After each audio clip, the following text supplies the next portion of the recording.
ক্ষেত্রে ভারতের বক্তব্য, তার প্রতিবেশীদের বিষয়ে এমন কোনো পদক্ষেপ করা উচিত হবে না যা ভারতের জাতীয় স্বার্থের বিরুদ্ধে যায়। তাহলে কি ভারত আঁচ করতে পারছে যে বাংলাদেশের নির্বাচন নিয়ে যুক্তরাষ্ট্রের বাড়াবাড়িটা मोटे ठीक पथे कुछ ना। अस्सलाम वालेकुम नाजरीन, मैं हूं एहसान खान, मैं हूं अली मुर्तज़ा। आप देख रहे हैं हमारा यूट्यूब चैनल एहसान रिएक्शन विद एहसान। हम उम्मीद करते हैं आप जहां भी होंगे एंजॉय करते होंगे, मज़े में होंगे और फिट फाट होंगे।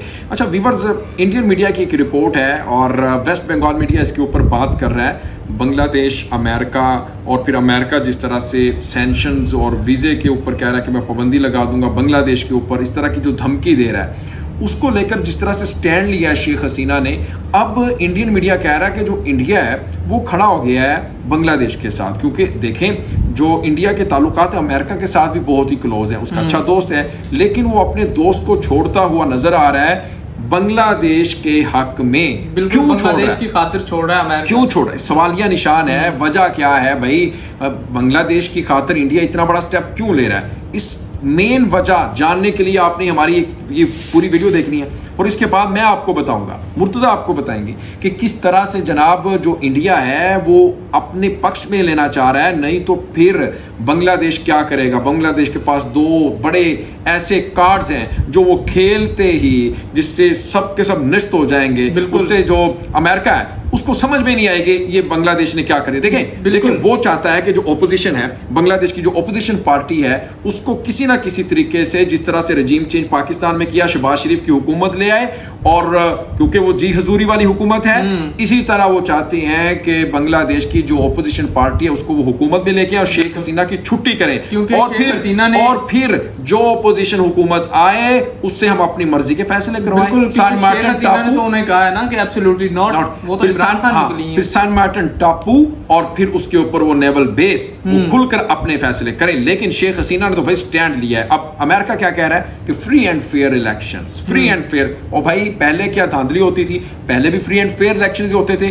उनके कहने का असल में मकसद ये है कि ओपोजिशन को हुकूमत में लेकर आओ। लेकिन इसके ऊपर अब इंडिया बोल पड़ा है। क्यों बोला है, इंडिया के क्या इंटरेस्ट हैं, और इंडिया आखिर भारत क्या अपने वहां से फायदे लेना चाहता है। और देखिए इतना अच्छा दोस्त है, देखिए अमेरिका का बहुत अच्छा दोस्त है, आखिर वजह क्या है, ये वजह हम आपको व्यूअर्स इस वीडियो के अंत में बताएंगे। मेरे ख्याल में सबसे पहले हम पहले वीडियो देखते हैं, फिर इसके ऊपर हम बात करेंगे। वीडियो को देखने से पहले अगर अभी तक आपने हमारे यूट्यूब चैनल एहसान रिएक्शन को सब्सक्राइब नहीं किया तो इसे जल्दी से सब्सक्राइब कर दें, बेल आइकन भी प्रेस कर दें, वीडियो को लाइक जरूर किया करें, कमेंट सेक्शन में अपनी फीडबैक से भी आगाह किया करें। वीडियो देखते हैं पहले 3, 2, 1 एंड क्यू। সময়ে বন্ধু বাংলাদেশের পাশে দাঁড়ালো ভারত, বুঝিয়ে দিল বাংলাদেশের নির্বাচন নিয়ে যুক্তরাষ্ট্রের অতি সক্রিয়তাকে মোটেই ভালো চোখে দেখছে না নয়াদিল্লি।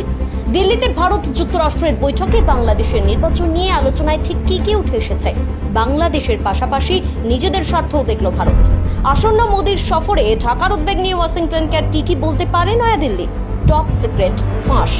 বাংলাদেশে একটা অবাধ সুষ্ঠু গণতান্ত্রিক নির্বাচন দেখার জন্য মার্কিন যুক্তরাষ্ট্র যা করছে সেই বিষয়ে ভারতের বক্তব্য একেবারে ক্লিয়ার কাট। বাংলাদেশের বিষয়ে এমন পদক্ষেপ যুক্তরাষ্ট্রের নেওয়া উচিত হবে না যা ভারতের স্বার্থের বিপক্ষে যায়। যুক্তরাষ্ট্রের নিরাপত্তা উপদেষ্টাকে এই কথা সাফ জানিয়ে দিয়েছেন ভারতের নিরাপত্তা উপদেষ্টা অজিত ডোভাল। আলোচনার এজেন্ডায় উঠে এসেছে ভারত মহাসাগরে চীনের উচ্চাকাঙ্ক্ষা ইস্যু, ভারতের প্রতিবেশী ইস্যু। এই সময় প্রতিবেশী বাংলাদেশ ও মালদ্বীপের নির্বাচনের বিষয়টা আলোচনায় গুরুত্ব পেয়েছে। বাংলাদেশ এবং মালদ্বীপের জাতীয় নির্বাচন যথাক্রমে আগামী বছরের শুরুতে এবং এবছরের শেষের দিকে। এক্ষেত্রে ভারতের বক্তব্য, তার প্রতিবেশীদের বিষয়ে এমন কোনো পদক্ষেপ করা উচিত হবে না যা ভারতের জাতীয় স্বার্থের বিরুদ্ধে যায়। তাহলে কি ভারত আঁচ করতে পারছে যে বাংলাদেশের নির্বাচন নিয়ে যুক্তরাষ্ট্রের বাড়াবাড়িটা মোটেই ঠিক পথেই করছে না?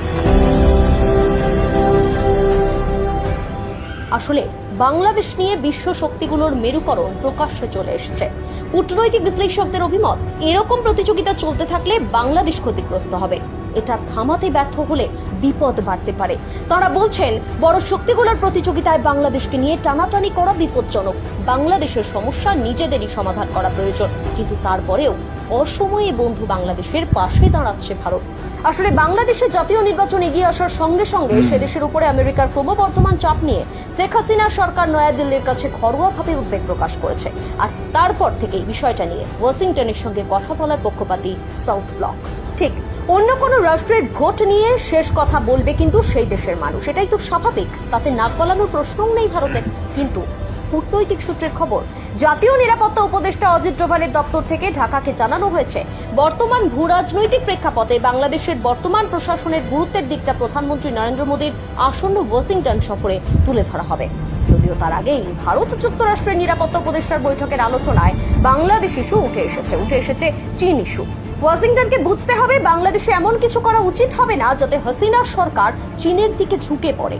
কূটনৈতিক বিশ্লেষকদের মতে ভারত ও যুক্তরাষ্ট্রকে এটাই বোঝাতে চায় বা মনে করিয়ে দিতে চায়, কারণ পাকিস্তানের পাশাপাশি মিয়ানমারে অর্থনৈতিক করিডোরের মাধ্যমে চীন নিজের উপস্থিতি বাড়াচ্ছে।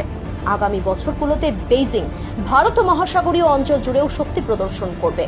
ভারত মহাসাগরে আধিপত্য বিস্তারে চীনের সব ধরনের পরিকল্পনা রয়েছে, এটা বুঝেই ভারত আগে ভাগে ব্যবস্থা নিতে উদ্যত।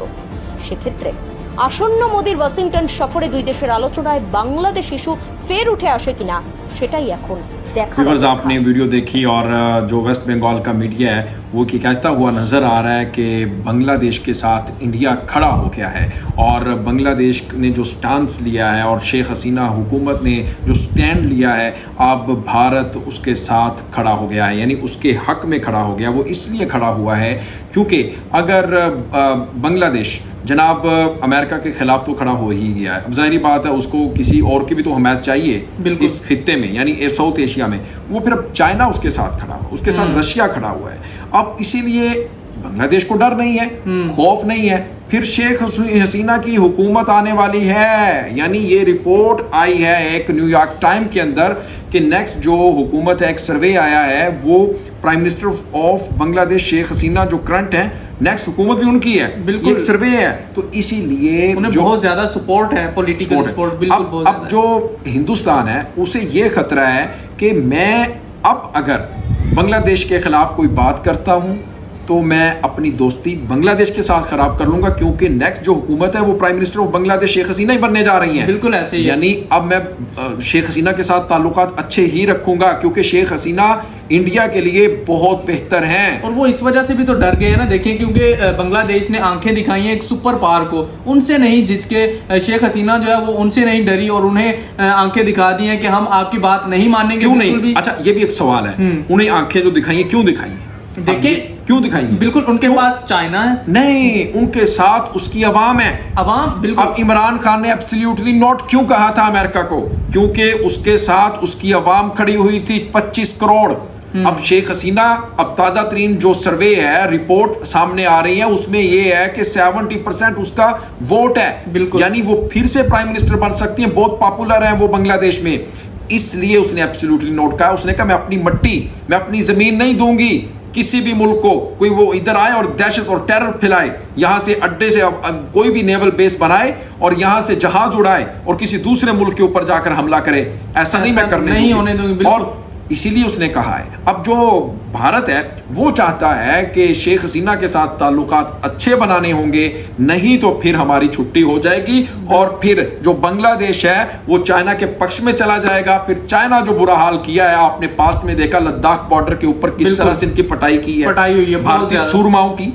अब वो डरा हुआ है कि चाइना और जो बांग्लादेश है इनका जितना रिश्ता क्लोज होगा, बढ़ेगा, दोस्ती और ज्यादा अच्छी होगी, इंडिया के लिए उतना ही खतरा ज्यादा बढ़ता जाएगा। बिल्कुल ये वजह है कि अब उसने कहा है अमेरिका को कि भाई बाज आ जाओ, बार बार आप सैंक्शंस की पाबंदियां की और वीजे मैं नहीं दूंगा, इस तरह की बातें ऊट पटंग ना मारो। बिल्कुल ऐसे ही है। बांग्लादेश को भी किसी चीज की चिंता करने की जरूरत नहीं है, क्योंकि बांग्लादेश इस वक्त स्टेबल है और फास्टेस्ट ग्रोइंग इकोनॉमी है। बांग्लादेश को किसी किस्म की कोई दिक्कत नहीं है कि वो चाहे सुपर पावर उनके साथ ताल्लुकात को खराब करे, चाहे कोई भी करे। लेकिन इंडिया जो है वो अमेरिका के पीछे लग के उनके साथ ताल्लुकात खराब नहीं कर रहा, बल्कि वो इंडिया अमेरिका को भी एडवाइस कर रहा है कि आप भी बांग्लादेश के साथ अपने ताल्लुकात को खराब ना करें। तो मेरे ख्याल है अब जी इजाजत हो जाएगी, जी व्यूअर्स से इजाजत लेते हैं। तो व्यूअर्स इंशाल्लाह नेक्स्ट वीडियो में आपके साथ एक बार फिर मुलाकात होगी, तब तक के लिए अल्लाह हाफिज।